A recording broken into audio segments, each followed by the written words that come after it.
The best man screwed the groom's mother between the meal and the dancing. The groom finds out and punches the best man, breaking his hand. The best man drives away and gets stopped by the police for drunk driving. Being a wedding photographer is awesome. Someone comments, best man / motherfucker. Sit back and enjoy these real life stories of the trashiest weddings these Redditors have been to.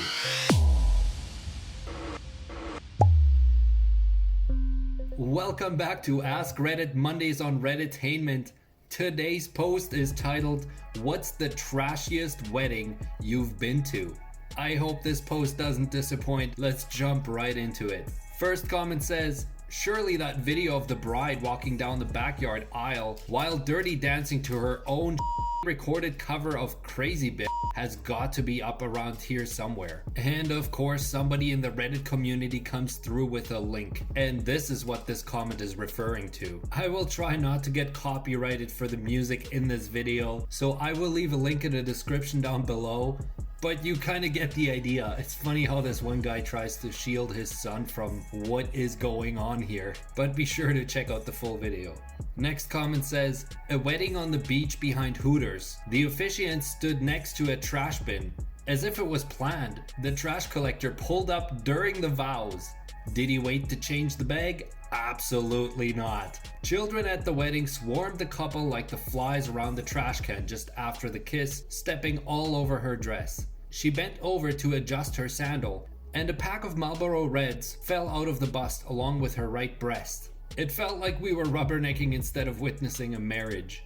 While this story just escalated, I did not expect that ending.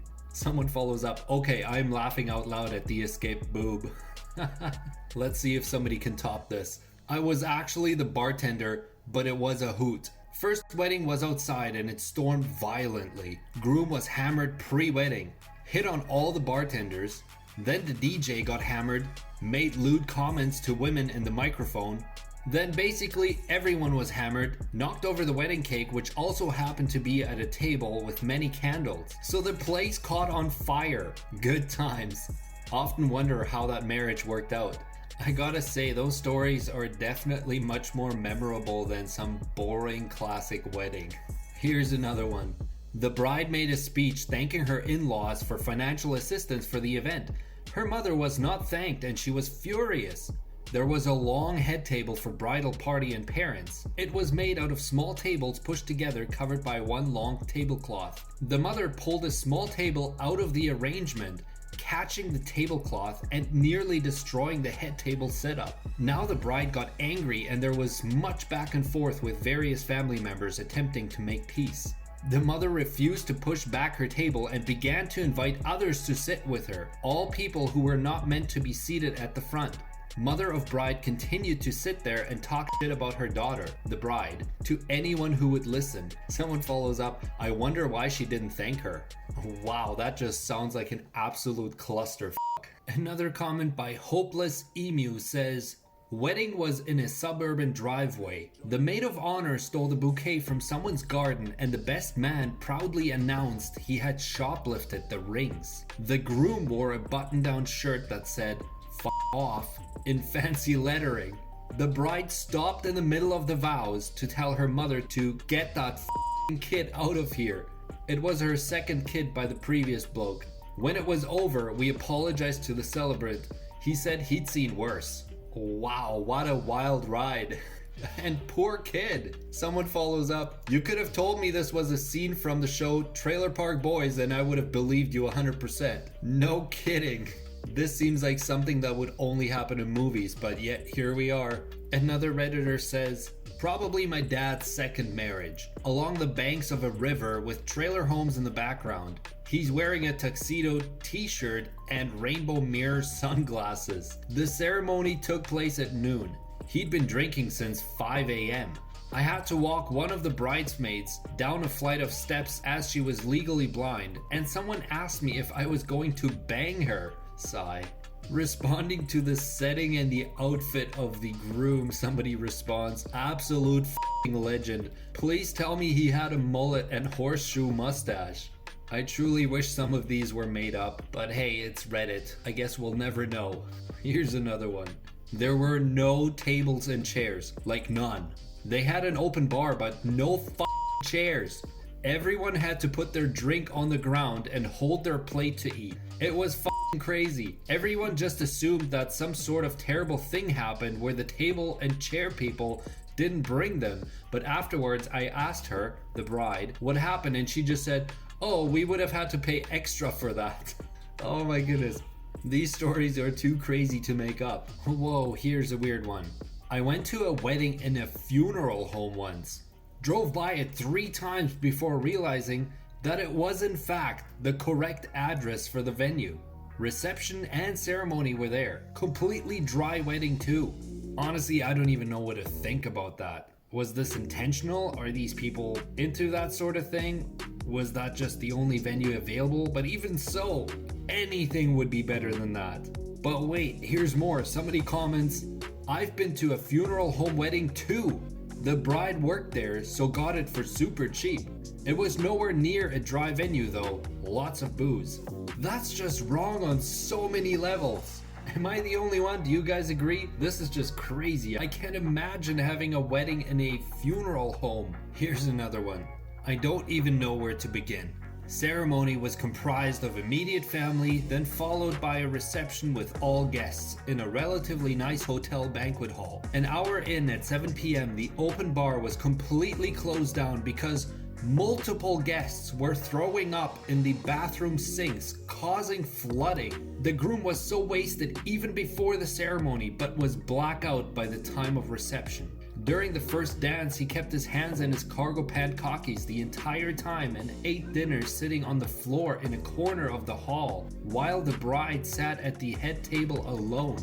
About 2 hours in, the groom randomly left and slept at their house while the bride stayed in the newlywed suite by herself. They are now separated, as you may have assumed by this point. Guys, usually I try to do commentary on these, but I think these comments speak for themselves. This is just so wild. Alright, let's do one last one for this episode. This is a long one, so bear with me. My friend group and I talk about this wedding to this day, and probably will for the rest of our lives. The bride and groom decided to do things on a very, very small budget. That's fine. Frugal weddings and budget weddings can be beautiful and nice. There is a difference between frugal wedding and a cheap wedding, however, and this was cheap. For instance, the wedding was in July. They decided to hold it in a non-air conditioned park shelter. The decorations were actual trash. The bride decided me and the other bridesmaids needed tiny top hats, which she made from discarded styrofoam cups. Mine had ants in it. She asked me to be the maid of honor. I was flattered but confused. She'd had 3 maid of honors before me, and they all quit for various reasons, mostly baby daddy drama related. She wanted live music but wouldn't pay a pianist. My friend Stefan's sister said she'd play the wedding march on a keyboard for $50. Said sister couldn't actually play the piano, but she did the pre-recorded wedding march song. Nobody could tell the difference because the woman in charge of baking the cake got shit-faced the day before and was baking the cake in the non-air conditioned park shelter's little kitchen while listening to the radio very loudly. The bride and groom tried to write their own vows, got in a fight over it, and didn't tell the officiant until the day of that there were no vows. Fortunately, he was on it and had backup vows ready to go. The bride hadn't tried on her dress, which she'd bought from AliExpress, until the day of. It was way too small and we had to rip out the back and safety pin in some satiny white fabric, which would have been great if the dress hadn't been off-white. The groom made comments and it turned out that the whole dress thing was based on his mom offering to pay for the dress, then rescinded because she had to bail out his brother. My friend, instead of going to an actual store and buying a dress, picked one off of AliExpress. This would have been less weird if I hadn't been dress shopping with her like 3 times because her mom couldn't/wouldn't pick out a mother of the bride dress. The groom's entire family, including his best man and his 2 groomsmen, left right after the meal. Spaghetti, green beans, and McDonald's orange drink was served. The DJ, my friend Stefan and his Bose speakers, didn't know this and tried to announce the groom's dance with his mom. His mom had left. Apparently his family was furious that it was a dry venue. The only member of the family left was the ring bearer, who it turns out was forgotten.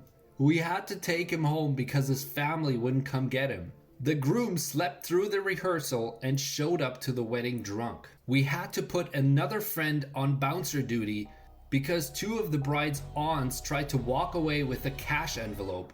We gave him the envelope because he was the tallest and we figured he could outrun the aunts. The bride's brother was originally on envelope duty, but we caught him taking a 50 out of the envelope, so we had to take it from him. We had to politely inform the best man he couldn't smoke in the porta-john. We had porta-johns instead of actual working bathrooms. The worst though was the photographer. As maid of honor, I was informed day of that I had to keep the photographer 100 feet away from the ring bearer and flower girls at all times. He was a registered sex offender, but also the bride's uncle, and he volunteered to do the pictures for free, so he ended up using a telephoto lens because he couldn't get close enough to the wedding party to take the pictures. They divorced a couple months later after the house they were staying in burned to the ground. I have no idea to this day why they even got married. Holy f***. What in the hell kind of wedding was that? I have so many questions. From what I can gather, whoever wrote this post is probably one of the best people this person has in their life, if they even are still in this person's life. And for some reason, I also feel like the uncle that's a sex offender should not be able to possess a telephoto lens. That just feels wrong. But hey, I hope you enjoyed all these crazy, trashy wedding stories off of Reddit. If you like this kind of content and maybe you've seen some stories on this channel that you have not seen on Reddit before, give it a thumbs up, stick around for more Reddit posts in the future.